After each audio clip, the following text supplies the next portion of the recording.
Yo, what is going on, everybody? We are back. We hopefully fixed those fucking connection issues, but you know it's Shooting the Shit Uncensored. I'm your host, the dad bod god, the ball, the beard, the fucking beautiful Piers Austin. And tonight, my guest is Mr. Julian Ward, ladies and gentlemen. And I am super fucking excited to have Julian on, guys. But before I bring out my guest, I just want to take a quick pause for that fucking cause and thank some of those amazing sponsors and help us keep the lights on up in this bitch. First up is healthvape.com. Now, ladies and gentlemen, Health Vape is your healthy vaping alternative. All of their products are no nicotine, no addictive or harmful chemicals. They help restore your energy while giving you that vital boost you need to get through your fucking day. And they are vitamin infused. So go and check out healthvape.com. Use that promo code MWAPOD to get a 10% discount on your final purchase.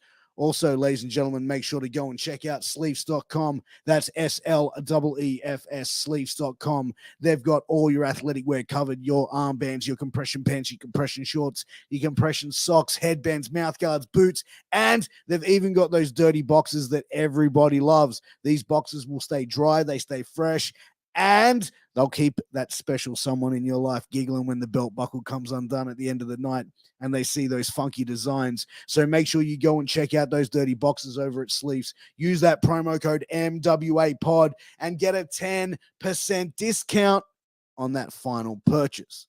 Now, ladies and gentlemen, wherever you're finding the MWA Podcast Network, we appreciate that. We've got such amazing shows like Killing the Business, hosted by former ECW original, The Kingpin, Angel motherfucking Medina, and King motherfucking Mega. So, guys, you want to check out that. Two guys that are veterans in the world of professional wrestling. They've been everywhere. They've done it all, and they break down every single week what is going on in the world of professional wrestling. So check that show out. Also, make sure you check out Knights of the Gimmick Table, hosted by Boogaloo, Lowrider, the Dead Presidents, and Cade Lothbrock. That show is live every single week, guys, and it's one of my favorite podcasts to listen to. They have on amazing guests and have amazing conversations, so go and check that show out. Also, check out Shooting the Shit Uncensored and NXT Roundup, hosted by me. You can also get over at the Russo's brand, the Vince Russo's brand, my other podcast I do, which is Wrestling with Tragedy, where my co-host, the ECW original Angel Medina, and the two-man Power Tripper Wrestling, Mr. John Poz, break down all those tragedies, scandals, all that crazy shit that happens in the world of professional wrestling and in the history of professional wrestling. And we've actually stepped outside of wrestling as well, so go and check it out. Subscribe to russosbrand.com.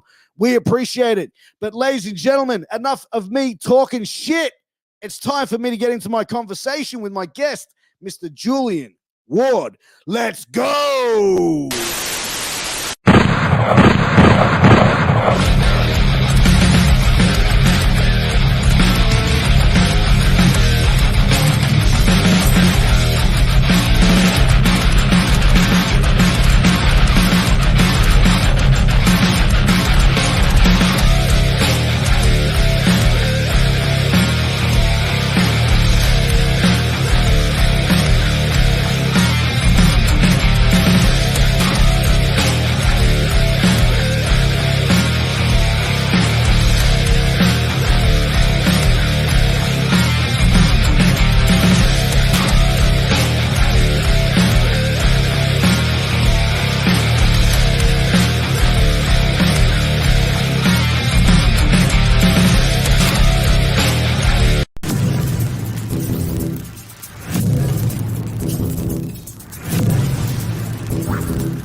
All right, second time around, man. Thanks for joining me. You're welcome again. Dude, I apologize about the technical difficulties. They don't happen very often, but when they do happen, they're a pain in the ass. But again, thank you for joining me on this show. It's great to have you on. I'm very excited to have you on.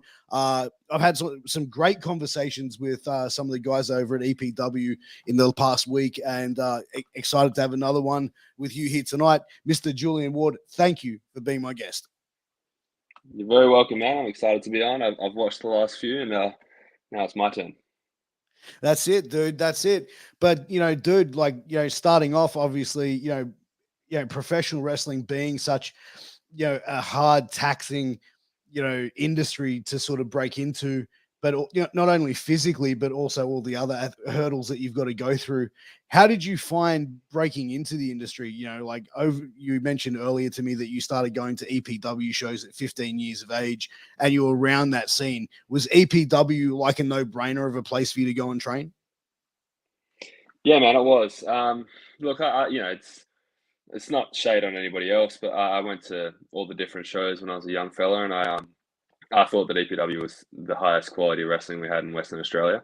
I was actually quite surprised to find out that there was such high quality wrestling in WA. We're the most isolated capital city in the world, so to have that available to me was sort of like gift from God, and so taking advantage of it was like something I felt like I had to do for a while there, and then the opportunities that EPW ever afforded me are wonderful. So I found breaking in, like you said, it had its challenges. It had challenges and then some. But for the most part, man, it's been a super positive experience being around WA wrestling and then Australian wrestling, so on and so forth.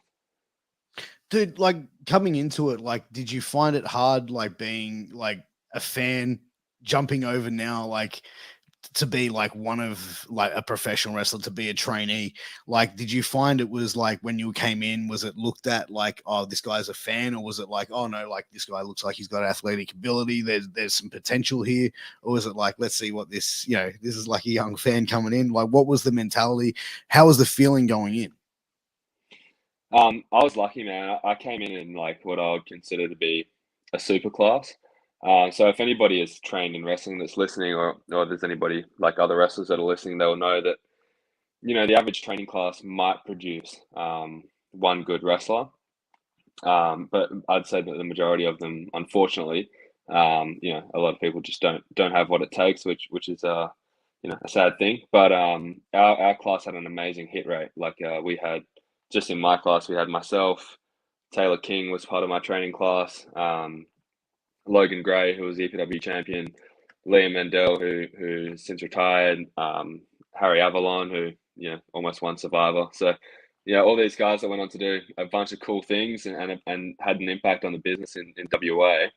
And there was all of us at once. So I actually do think that the whether they admit it or not, I doubt it, but I think the older guys were probably excited that they had a crop of talent that they could try and pull from and improve the quality of EPW shows. Because I think before that had probably been a bit dry. There'd been like drips and drabs of guys coming through, but they always kind of came through on their own. Like I know Hayden Zenith and Scotty Ryan and guys like that were the only good wrestlers in their class, from what I'm told. So I was lucky. I had a good class around me, and we were treated pretty well by the senior guys for the most part.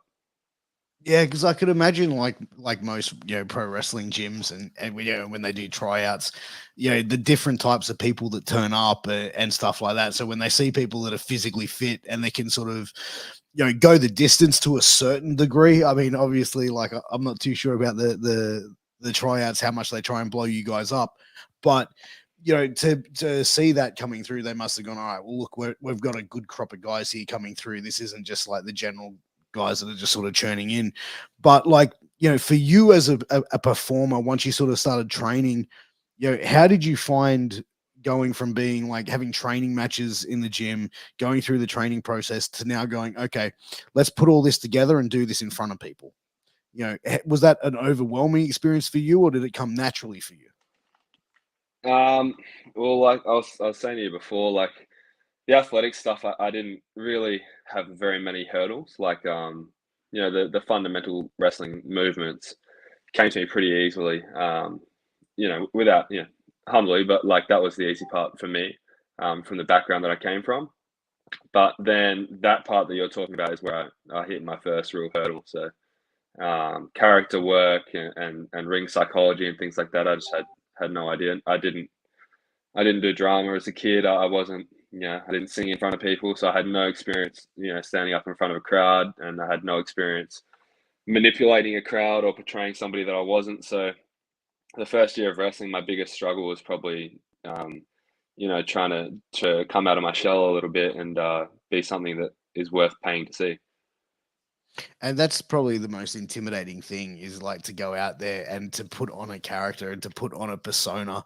And like I can imagine it at first it would kind of feel like this is like a little bit unnatural of a thing to do. But how long did it really take you to sort of really come into your own there and feel comfortable to put on a persona and put on, you know, a character and as an entertainer for a live audience? Oh fuck, man! I just made so many mistakes. So I kind of grew from each one. I got to, I think I've maintained an athlete's mindset from the background that I came from. So every mistake, every shitty game, every shitty match was a learning experience. So I tried to learn from all the mistakes I made, and I don't even know if I figured out by now, but I'm certainly more comfortable now than I was then. And I don't even think that I didn't even think I knew what I was trying to be completely honest. I was an 18-year-old kid with like these really rosy cheeks and no physique, but I wanted to be a really tough guy, and then it just didn't mesh. So, but to answer your question, when I moved over to Canada and trained with Lance Storm, probably changed things a little bit because we were the most experienced guys in the class. So he kind of treated us a little bit different, and a lot of the advice and feedback and stuff was around manipulating a crowd, drawing emotion out, and stuff like that. And hearing it from him, who's experienced things that most guys in Australia simply can't, not by any fault of their own, but he's had a 25-year TV career. So if anybody knows, it's him, and a lot of what he said sort of really resonated with me. I found Lance to be just a phenomenal coach, and we connected, and he's the kind of coach that I appreciate. So he probably brought a lot out of me. And since I came back from there, I was probably competent. I don't know if I'm a excellent character man yet, but I'm always working on it. How long were you over training with him? The Storm Wrestling Academy it's since shut down, but it was a 12-week wrestling course, so it was designed to start you from like your first bump all the way to being able to have matches in front of audiences. The beauty of it though was that you could go at any point in your career. So I always say that I was trained twice. I did my initial training with Gavin McGavin, who was the fundamentals coach at EPW, and then probably like 9 months into my training, Shane Haste, who was over in Noah with Mikey Nichols, he blew out his ACL, so he moved back to Perth to try and rehab it. And while he was here, he took over the beginner guys. So then I did the next 6 months of training with Shane. Shane got signed and shot off to Florida. And I was really low on the card, and there was a bunch, like I said, there was a bunch of guys from my class that I was competing with, so I had no fucking way of like differentiating myself. So like again, the athletic mindset, I thought, well, fuck this, I'm gonna go somewhere that the other guys haven't been. So I moved over, and we trained for 12 weeks, 5 days a week, and it was the best time of my life by a mile. And but that's the thing, is it's learning those little intricacies that you can't get anywhere else. Like Lance Storm wrestled for every major company, in wrestling in the last 20, 30 years. Great mind for the business, amazing technical wrestler. Were you surprised that he was able to sort of go into the psychology a bit more and the character work a bit more with you? Like, because he wasn't really known for being like an overly the top character, but what he did really fucking well. So Yeah, well, it's like not every great footy coach was a great footy player. So Lance had, I would consider, absolutely mastered a big part of the wrestling industry. And you're right, he probably didn't excel at that side of things, but he's one of the best. He is the best wrestling analyst that I've ever personally been around. He analyzes it and understands it better than anybody that I've ever been in the same room as. And so he knows what to do. He knows how to do it. He knows how to execute it. And he understands. I think that understanding the actual goal is the biggest hurdle. So I didn't understand what I was trying to do. So I'm basically just fucking throwing darts in the dark, not knowing what I'm shooting for. So Lance really broke down, like, what are we trying to achieve? What's your job? What's the other guy's job? How do we work together? And what's the end result we're shooting for? And then some little tips and tricks to try and get to the result, as efficiently as possible. And like I said, man, his coaching style just really meshed with me, and I took so much away from, like, in the business as a whole. I took so much away from Lance. So forever in his debt, but not really, because I paid him fucking $3,000. So I think we're even. But dude, like, you know, $3,000 for 12 weeks under that learning tree, man. I bet it's worth every fucking penny, dude. And it's like not everyone, like, did you see guys over there like that didn't make the 12 weeks, or is this like everyone that was there was like a seasoned performer? No, man. So we had a pretty varied class, which was nice. I went over there with Jay Taylor, who's a wrestler from Perth, and Liam Mendel, who's actually my housemate now, living somewhere behind me. And then in the class, there was probably 50-50 split of guys that had trained before and guys and girls that had never done anything. And I didn't mind that. So I always tell people I got trained twice, start to finish. So, you know, like mastering the fundamentals is never going to be a flaw. I don't think so. The guys, there was a girl that didn't make it. And with all due respect to her, she was quite a nice girl. So, you know, I don't want to hang shit on her, but she was the worst wrestling trainee I've ever seen in my life. So we were on week 6 at Lancers, and we'd started to tee together some matches and stuff like that. And she hadn't got the hang of front rolls yet. So, you know, there was a bit of everything. But even then, like professional wrestling, not everyone can do it. It's like any combat sport. You look at boxing, not everyone can go in there and have good technique in boxing. Like some people just can't comprehend that. And I think like you look at pro wrestling, which is, you know, a lot of footwork, a lot of, you know, putting your body in awkward situations in a lot of times as well, makes it very, very difficult. So, you know, do you see that often with a lot of new people coming in that it takes them, you know, whether a lot of time to pick up some of the fundamental points? Dude, I couldn't agree more. Yeah. Some people just don't have it in them. It's not their fault, you know. It's a hard industry to get into. It's a hard industry to be. It's hard to get into, and it's fucking nearly impossible to be really good at. So, you know, you can't hold it against people. People are trying their best, but it's not for everybody, and not everybody can do it. So, it is what it Well, is. That's the most pointless saying ever goes. but that's the thing, and not to take an old saying, but if it was easy, everyone would do it. Like if being a professional wrestler was easy, how many people who go to shows and everything else in between would go, "Fuck yeah, I'm going to go and do that. I'll be world champ next week. Let's do it." All of them. Yeah, man. It doesn't work like that, unfortunately, and unfortunately, like a lot of people have the attitude that they're entitled to be a professional wrestler because they want to be a professional wrestler. But not everybody has the work ethic to do what needs to be done to be competent. And B, unfortunately, some people just don't have the gift, man. Like my brother's a really talented artist and things like that, and I can't draw a stick figure, man. I just can't. And if I wanted to make money and expect people to buy my art, it still wouldn't happen because I'm no good at it. So it's just one of those things there. Yeah, dude, like completely. Like I think a lot of people, you know, they've got different types of talents that they can use in the world. Some athletic, some non-athletic, you know, and that's just what it comes down to on a basis of what someone's good at. But also, I think it's understanding what you're good at and what you're not good at, and I think that can be a tough pill to swallow for a lot of people. Yeah, it can be a tough pill to swallow, but it's a saving grace for a lot of people too, because some of the guys or guys and girls that I say guys collectively, but I Yeah. should say people. Some of the people that can't do the athletic things very easily, they have a second chance because if they can think of a really good character and they can talk on the stick, then there's still half a chance at making a go of it. So it's the curse and the blessing of wrestling, I think. Yeah, but even then, those sort of people, you have to be a certain level of a performer, you know, to be able to get to the dance more than just being able to have a good promo or have a good character, though, right? 100%. Yeah, yeah. It's it.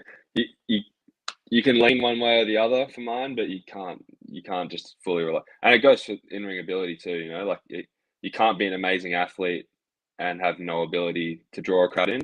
But you definitely can't be a good talker and have no athletic ability and no ability to wrestle and expect to make a career as a wrestler, which is what we're supposedly called. So 100%. But dude, look, you know, WA, I don't know much about the WA scene. So I know you've got a couple of companies over there, mhm. EPW, which is who you work for, and also New Horizon Pro Wrestling, which I believe you've worked for them for a few matches over the I've worked for years everyone, as bro. well.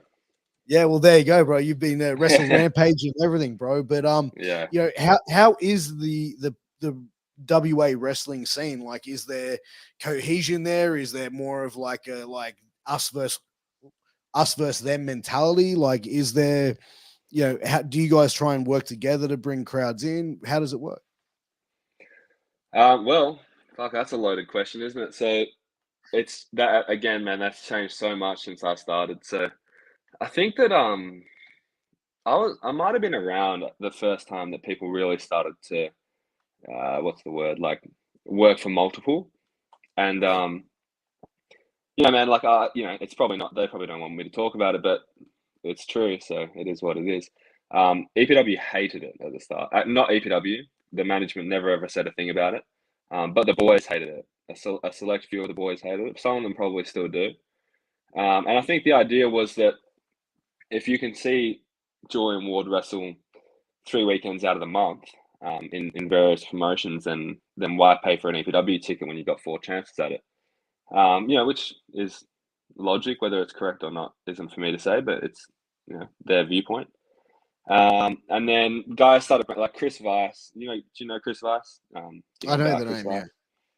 A little bit, yeah. Dude's a fucking monster, and seriously like he's a bad dude. So he started doing it, and I don't think anybody wanted to say anything to him.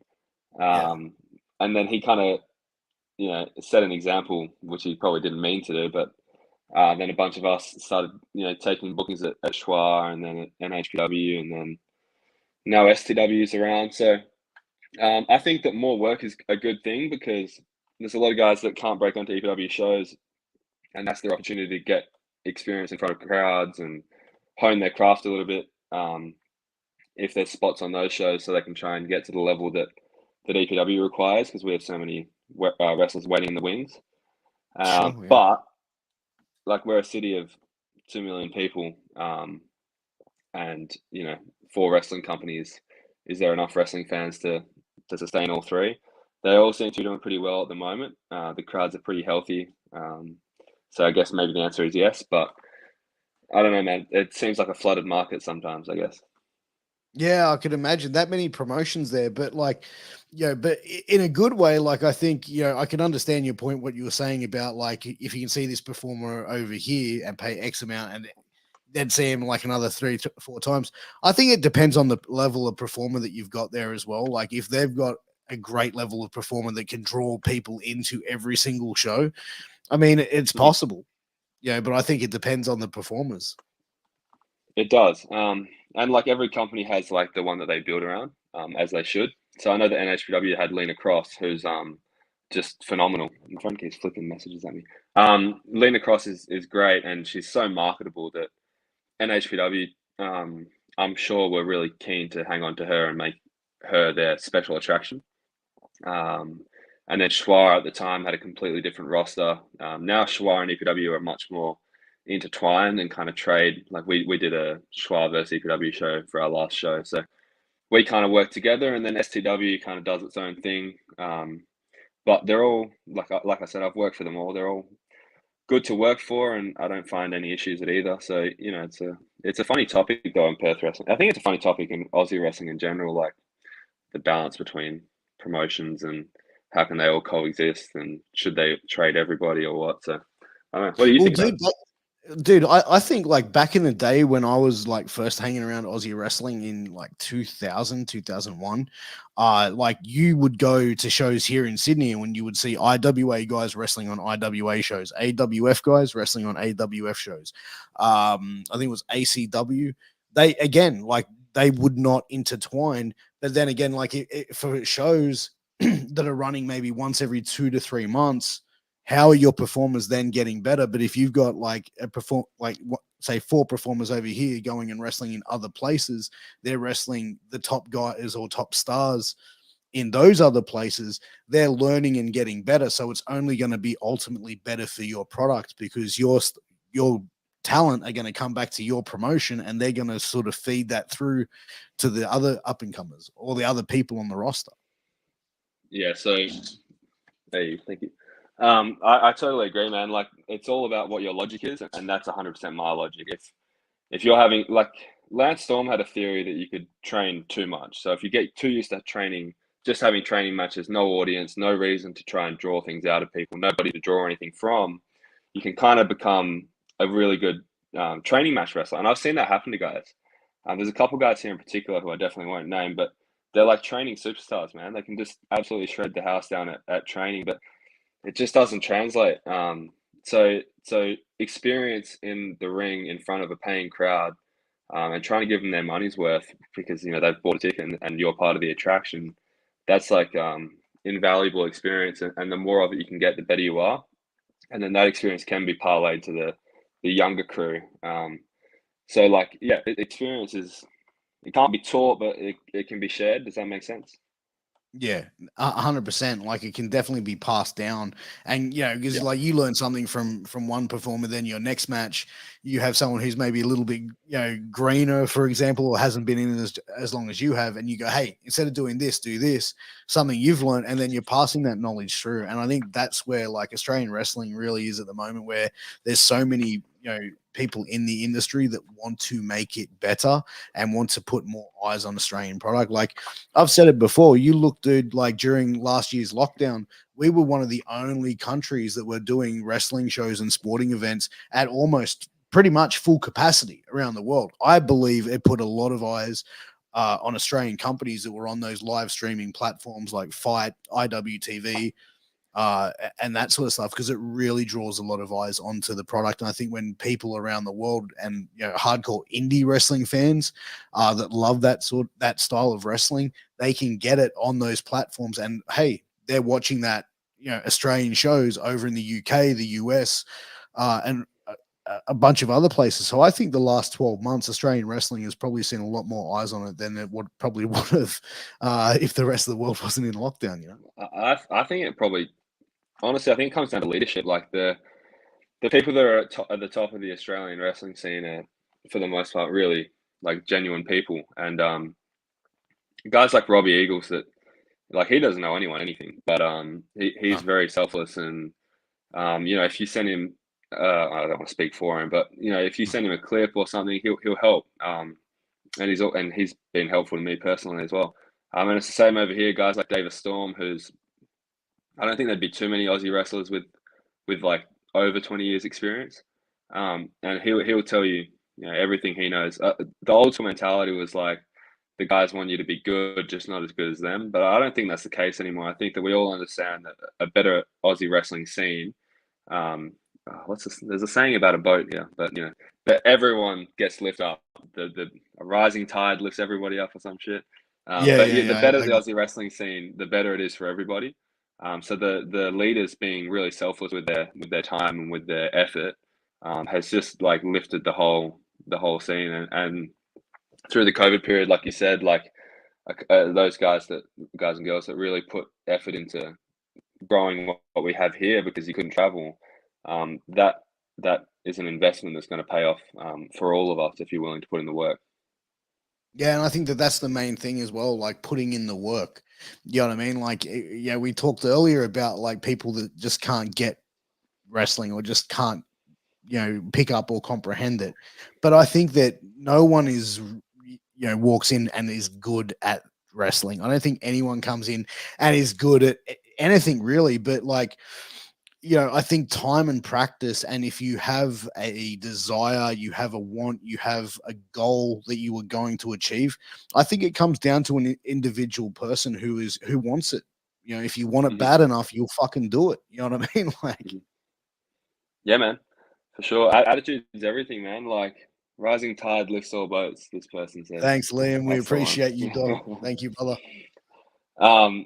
But yeah, what was the question? I got distracted reading Liam's message. No, I was just saying, like, fuck, I forgot what I was saying there, but no, I think what was I saying? I can't you're remember. talking about like work ethic. It was about work ethic. Yeah, work ethic. My apologies. Sorry. Yeah, I think it comes down to work ethic.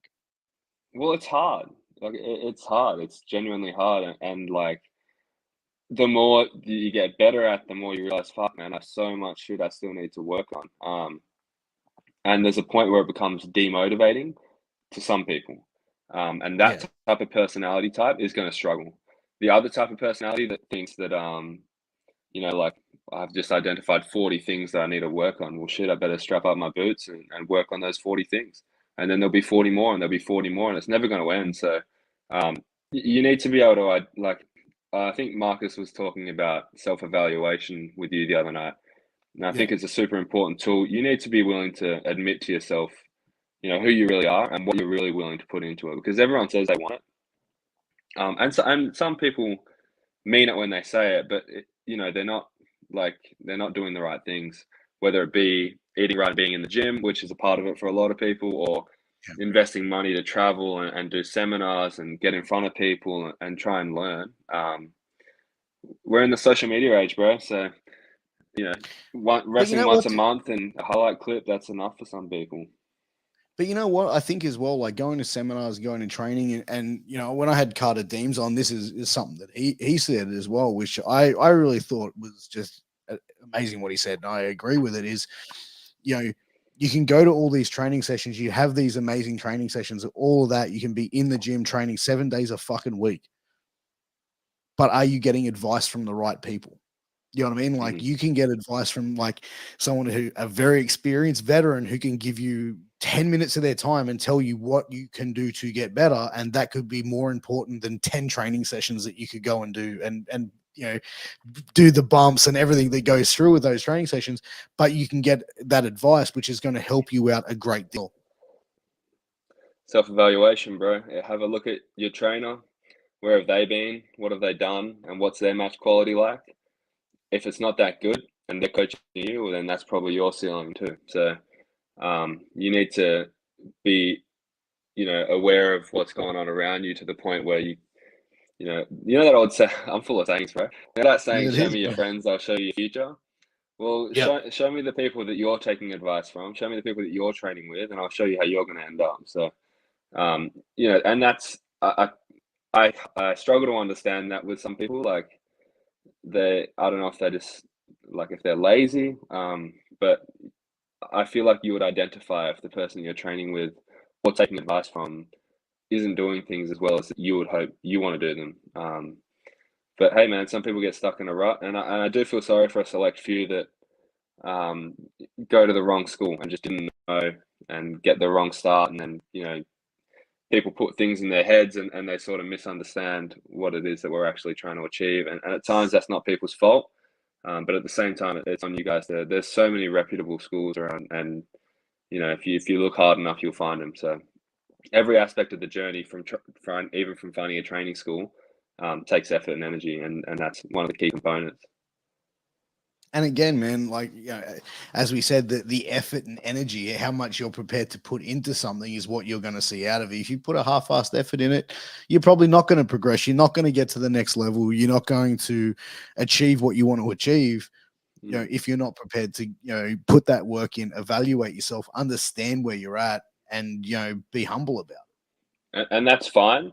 And if you are happy to wrestle opening matches on the less seen shows around the country, well then, and you're happy with that, that's fine. But don't get to the end of your career and scream, "Why me?" and I should have got a shot, because you probably got what you deserved without sounding cold. Like, man, that Canada trip, the best trip of my life, and turned me into the wrestler that I am today. But I'll be honest, man, that shit cost me 10 grand. So I had to get up early and go to work every day, and I didn't go out on the weekends, and I saved so I could have the opportunity to spend 10 grand in the hope that I might learn something that I couldn't have learned back here. That was an investment I made in myself, along with countless others. Like the last time I went to Wrestle Rampage, I made the decision. Nobody asked me to, but I decided that I wanted to fly over, 3 days early so I could get a couple of training sessions in. It's investment, both investing your energy and time, and investing, a bit of this into yourself. Yeah, if you dude, don't invest 100%. in yourself, I feel like you don't think you're worth anything. So that's my thoughts anyway. Yeah, man, I agree, dude. And it comes down. It's not just in wrestling, but I think in anything, that if you're not prepared to, invest in what you're doing with yourself, no matter what the thing that you're doing, you can't expect to get to that next level. You can't expect to be the point where you're going to be at, right? So it takes that time, it takes that effort, but it also takes that investment into yourself in looking at how you can grow and what you can do. And I think as well, like, I don't know if a lot of people probably think this, but you think the pro wrestling world and you hear like all these like old veterans hearing stories about how they were ripped off $3,000 or like, you know, stuff by trainers and stuff. Yeah. Do you think that like there's a lot of people around in these days that probably hear those stories and they've got like a bit like they're more reserved, going, oh shit, like should I pay these people this large amount of money to now train here? Like, do you think that could be a thing for it? I mean, there's plenty of horror stories, and you know, I don't want to take this show onto a negative route, but No, not at all, bro. Even the stuff that's happened in the industry in the last couple of years surrounding, you know, the treatment of people. I'm sure that everything from stories from shoot interviews back in the day to what they've seen on Twitter in the last couple of years, it might put some people off. But I don't know, man. Like when I started, it just wasn't really an option. Like I wanted to be a wrestler, so I had to get trained, and that was just as simple as that. I didn't really overthink it, and thankfully, I found a super positive environment and never had to deal with it. So. Dude, you know, Yeah. that's a plus for you, man. How did you like the trip to Canada? Did you have opportunities to go and, you know, work some shows when you were over there? Did you have a chance to go to the US when you were there and work some shows over there? Yeah, man. So you know the old wrestling adage that like bring your gear to everywhere you go. Well, it Yeah. actually worked for me because I actually don't know that many people that it's worked for, especially in Australia. Like the cards booked 2 months in advance. You show up with a gear, you just look like an idiot. But it worked for me actually. So after like the first week in Canada, we tried to show some initiative, and we said to Lance like, "We've got experience. If you could put us in touch with a local promoter, so we can go and show our face around, that would it would really help." So he gave us the number of a guy called Tony Cage. I don't know if you know Tony Cage. He's an Australian guy actually, but he's in NXT UK now. I forget his name. That's gonna kill me. But I'll he Google was it in now. It Impact. sounds familiar. He was in Impact as Jacinda Singh, but now he's in NXT UK as something Tony else. Cage. I think he's from Brisbane. I think. Oh yeah. Do you find it? Yeah, I found it. He's like an Indian, Middle Eastern looking dude. Yes, yeah, I do. Yeah. What's his name now? Does So, it say? hold on a sec. Tony Cage. I think he wrestles Tony Cage. I think Gasinda Singh. That was an Impact. He's called. I don't know. Anyway, point being that Lance gave us his number, and he was working all the local shows. So we asked him if we could jump in his car and just go where he goes. And there's another Aussie guy there that you might not know. A lot of people probably won't, but there'll be some obscure Aussie wrestling historian that knows this name. Chris Knight. He used to wrestle as Dylan Knight as well.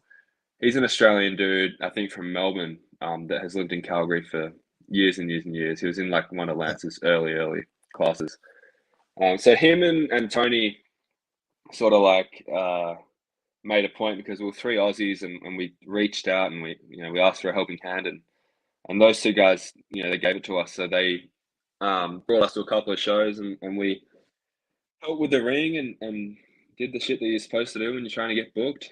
Nothing came of that first show, and then there's another company there called PWA, and they had a show up in they had a show in Calgary, and so we went and helped at that as well, and we brought our shit, and I think there was like a blizzard or something, and some guys were driving down from Saskatchewan, and they couldn't make it, so they asked if anybody could wrestle and had their gear, and I was like, and so I ended up wrestling Jay Taylor, who's another dude from he lives 15 minutes from me, but we wrestled each other in some shitty hall in Calgary, Alberta. So anyway, point being, not good. It's probably like 30 people there. It was cold as fuck, man. It was pissing down snow and not a good night for wrestling. But hey, we had fun, and the PWA guys and girls. I gotta stop saying that. The PWA team was sick, man. They're a bunch of great people. Ended up working for them, I think, 4 times. So a couple of times in Calgary and then a couple of times in Edmonton. Probably the best experience I had working for them was they had a show. It was a Christmas show, and Cody Rhodes was on it. And I think that he was a hot name hot name at the times, and still is. And so that had like 650 people at this cool venue in Edmonton, and that was my last match in Canada. So that was a good little sign off point. I did go to the States. I didn't wrestle in the States. My old man actually met me in Canada for the last couple of days, and then we went and saw family in Chicago. So I had a quick glimpse at the States, but I definitely didn't get involved in anything. But I want to, and I probably will in the next year or so. Try and weasel my way over there. Well, that would sort of segues into my next question. Like, for you, like, do you want pro wrestling to be a career for you? Is this something that you want to hopefully eventually get, picked up and signed, whether it be from, New Japan, WWE, AEW, or wherever? Fuck yeah, man, 100%. That's a simple answer. It's always like since my first day of wrestling, it's what I wanted to do for a job, and I don't really care where. I think that I probably like the idea of Japan a little bit more at the moment. But hey, man, I'd go anywhere where they offered me a full-time contract and just to wrestle. I love wrestling, man. It's like I don't know if there's something wrong with my brain, but like I just think about it all day, every day. And I got that same problem, bro.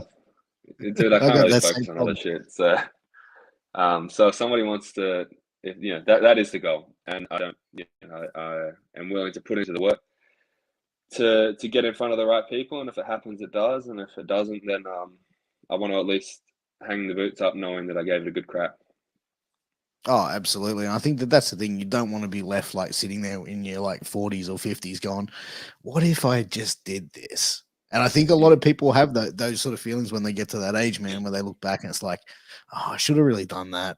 And it's like they miss out on those opportunities. And I think if you're prepared to, grab life by the balls and, go full on at it, man, go hard, bro. I hope that you achieve those dreams, bro. It's and you know what? It's an achievable dream now for for people in Australia. It's an achievable dream for people that aren't necessarily born and raised in the United States or even Canada for that matter. Whereas like you go back 20 something years, you didn't see Australians or Indians or Chinese people, in WWE. It was predominantly like United States people with maybe like a couple of Japanese guys, a UK guy here and there, but it was predominantly US. Where now it's a lot more achievable for young people coming in the industry who want that dream of being a WWE performer or an AEW performer or wherever it may be. Yeah, and people forget, man, that happened fucking quick. Like when I started, Shane and Mikey were in Noah, and thank you. That's a nice comment. Shane and Mikey were in Pro Wrestling Noah, and I don't know if there was anybody anywhere else. I know that Tennille Dashwood got signed, around that time as well. So I was like, I looked around at all the Aussie wrestlers, and so many of them were so good, and there was, 3 of them with a career in wrestling, and I was like, fuck, man, this is never going to happen. But in the space of like 7 or 8 years, it just completely opened up. A lot of people opened the door, like Shane and Mikey and the TNDK boys, and and Matt Silver, and like people just burst through the door of wrestling and announced themselves, and said that like Aussies are fucking here, and we can do this too, and we can do it as well as anybody, and that's benefited all of us. And you're right, now it's a realistic dream. When I started, man, it seemed like 1 in a million. Yeah. Oh, 100%. And obviously like you've got to be dedicated and put the work in to get there, because not everyone, just because you're Australian or from the US or whatever, is going to get there. And you have to have something special that they want, that they're looking for. But like you look at NXT, bro, for the longest time there for a few months, it looked like it was an Aussie wrestling show, a 90-minute show where you see like 4 or 5 Australians featured heavily in prominent roles. That says something about the quality of performers that we've got here. Yeah, you're exactly right, man. It's and it's probably luck too. Like I keep going back to your chat with Marcus Pitt, but I don't know if that motherfucker could have done anything more. Like he, dude looked like $1 million. He was in the right places. His match quality is amazing. He's a phenomenal wrestler, but sometimes life has other plans, and that's fine. But like we touched on before, if you if you didn't try, you'll never know. So Yeah, dude. And you know what? But also, like, the grass isn't always greener on the other side, because you see a lot of people, like, once they get over there or once they get signed, after a period of time, or when they get released and you hear them go on interviews, or start making statements, it's like, oh, finally I'm free. You know what I mean? Like, I was so restricted there. And I think that, like, for a performer to be given a set of freedom, there has to be a level of trust over there where they just go, yeah, here's a microphone, go out there and cut a promo, or go out there and do your thing.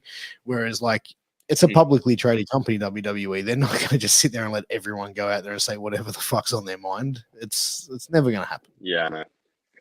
Yeah, it's a funny old industry like that, isn't it? It's like you chase the prettiest girl at the bar around all night, and then you end up dating her and she cheats on you. You never know what you're gonna get at. So yeah, I felt like Steph Yeah, but Miranda.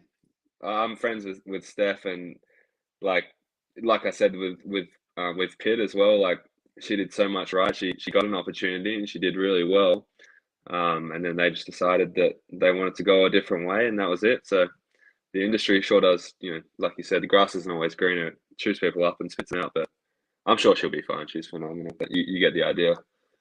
oh yeah, dude. And I even said before, when she got released, she was over there for what, 6-8 months, and was given a little bit of an opportunity, but nowhere near the opportunity to show what she can really fucking do.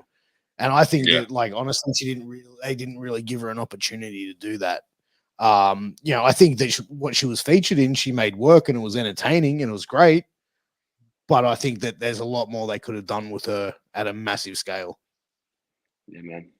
That's the other part of our industry, isn't it? That you can do everything right, but somebody else's ideas are going to be the one on the screen. So there's nothing we can do about that, but give ourselves the best shot, I guess.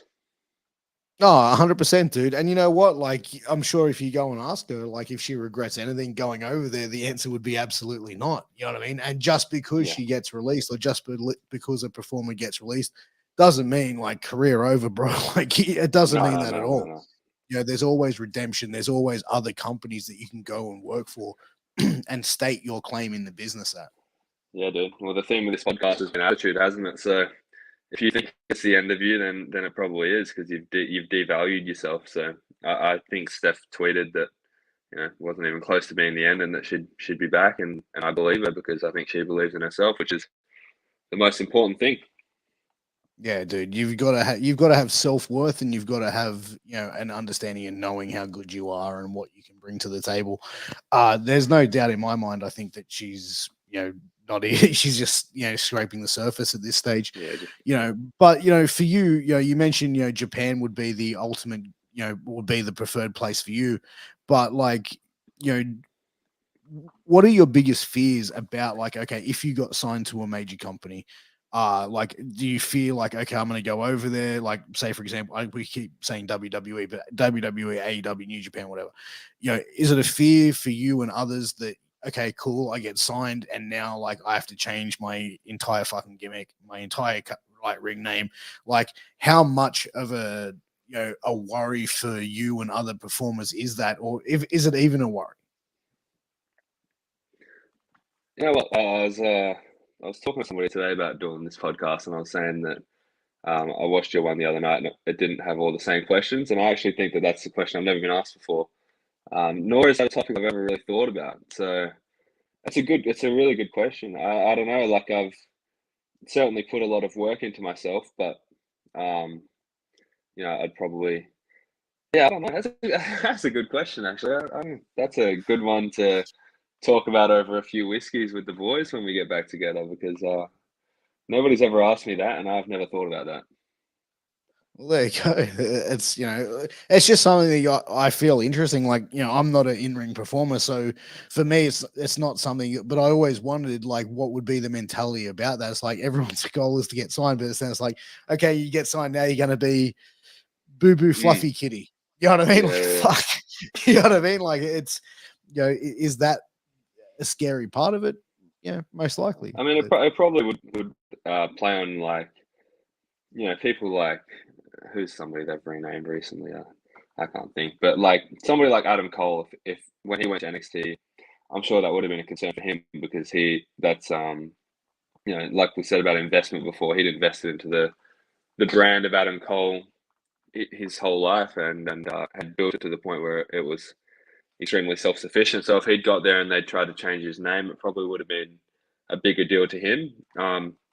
I guess, like I said, self-evaluation, like, I might be somewhat popular in Perth and have some scattered fans around the country, but if I had to go start again to reach a bigger audience, it'd be a sacrifice I was willing to make. But how I would actually feel about it, I don't really know.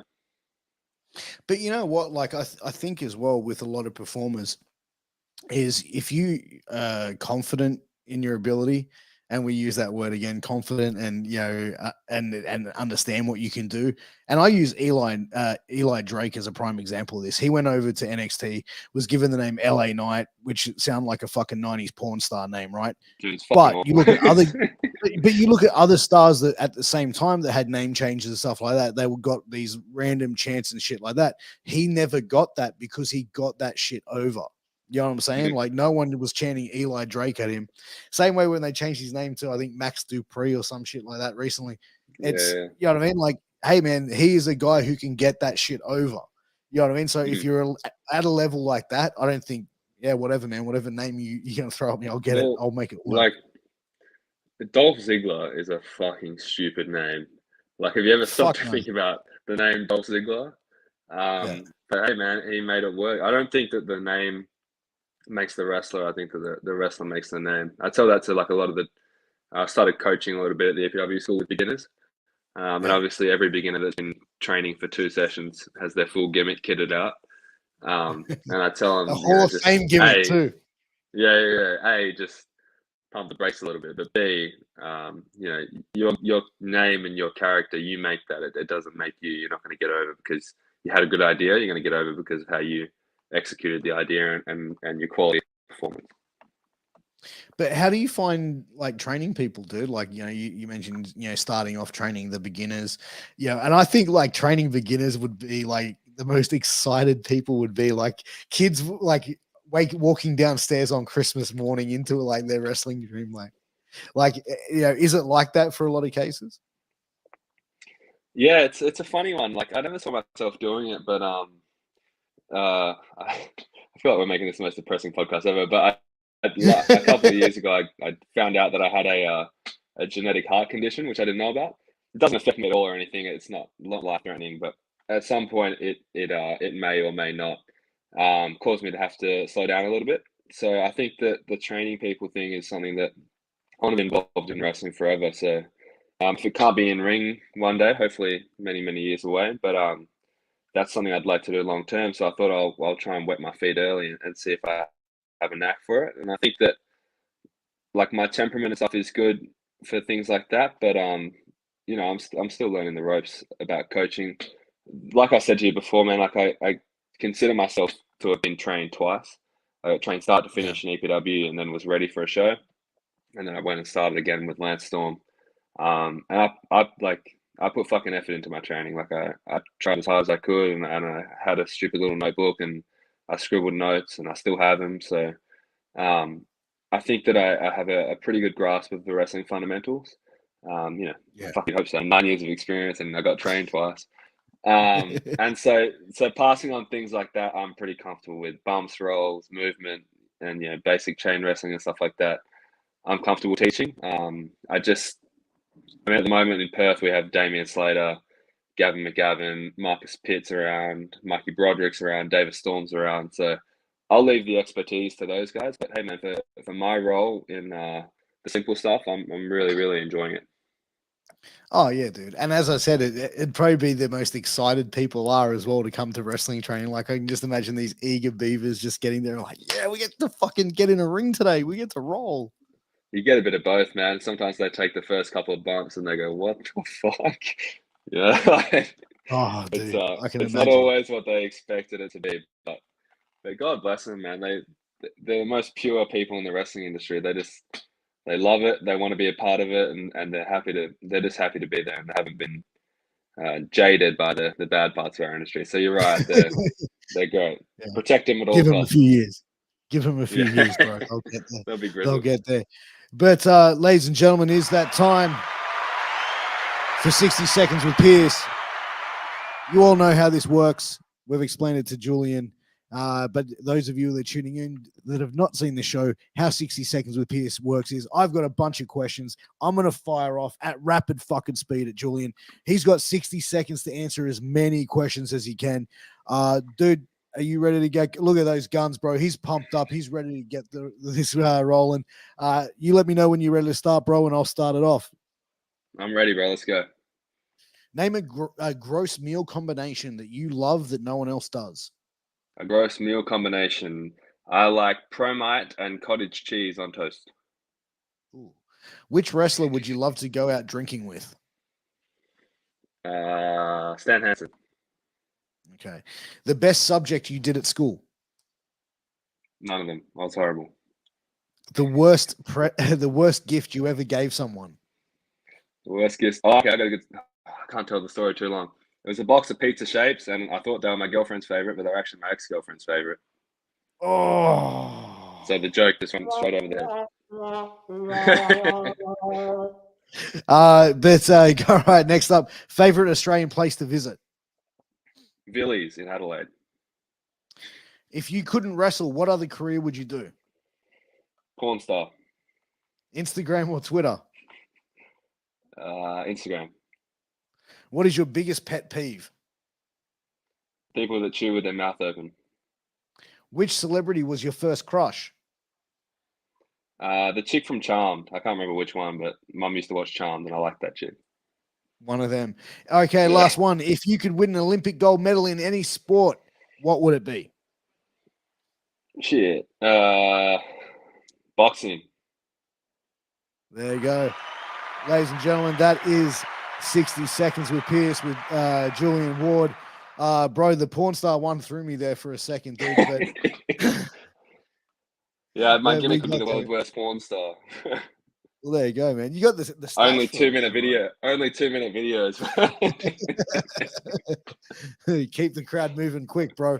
But listen, where can everyone find you on social media, dude? And where can they get some merch? Yeah, man. So my wrestler merch store is Julian Ward. My Twitter and my Instagram are both Julian Ward 95. They're the best places to find me. I like responding to people, so if you have any further questions or anything, feel free to hit me up. I like chatting away. I get bored sometimes. My Pornhub account will be up soon for my new career. Yeah, you're only fans as well. Yeah, that's the one. I'm getting the works. But yeah, man, that's about it. Bro, I told my wife I'm going to start an OnlyFans where I'm just going to basically sit there and eat KFC with no shirt on. And she's like, you know what? You'd make a shitload of money. There's a market for that. And I'm like, fuck. There's a market, There's a market for everything, bro. It is, bro. It is. But, dude, thank you so much for being on the show. Like the last few shows with the guys from NHPW, the hour just goes extremely quick. I'd love to get you back on, dude, down the line for a part 2. It's been a great conversation. I really appreciate your time. Thank you again for giving your time tonight. Mate, you're very welcome, and thank you for making it different. I know a lot of wrestlers are hesitant to do podcasts because once you've told the story, once you've told it 100 times, but this didn't feel like an interview, and it went quick for me as well, man. So thank you very much. I appreciate it, man. Thank you very much. I appreciate everyone who tuned in live. We had some big viewing numbers here, guys, and you know it's a good conversation when no one's sitting there. Not too many people are commenting, but everyone's sitting there and watching it, so we enjoy you tuning in live. We appreciate you. Thank you for everyone who tuned in afterwards, who tuned in on one of those podcast platforms that we upload our shows to. Make sure you please give us a 5-star review. We really fucking appreciate it. Also, please make sure you check out our sponsors, healthvape.com and sleeps.com. Use that promo code MWAPOD to get a 10% discount. But guys, future shows I've got coming up, and this Saturday evening at 2 a.m., which will be Sunday morning, I'm sitting down with the star maker Kenny Boland from OVW. If you can please tune in for that, guys, make sure to check it out. It's going to be a great conversation. I'm really keen for it. And guys, until next time, we'll see you again very soon. Take care. All the best. Peace.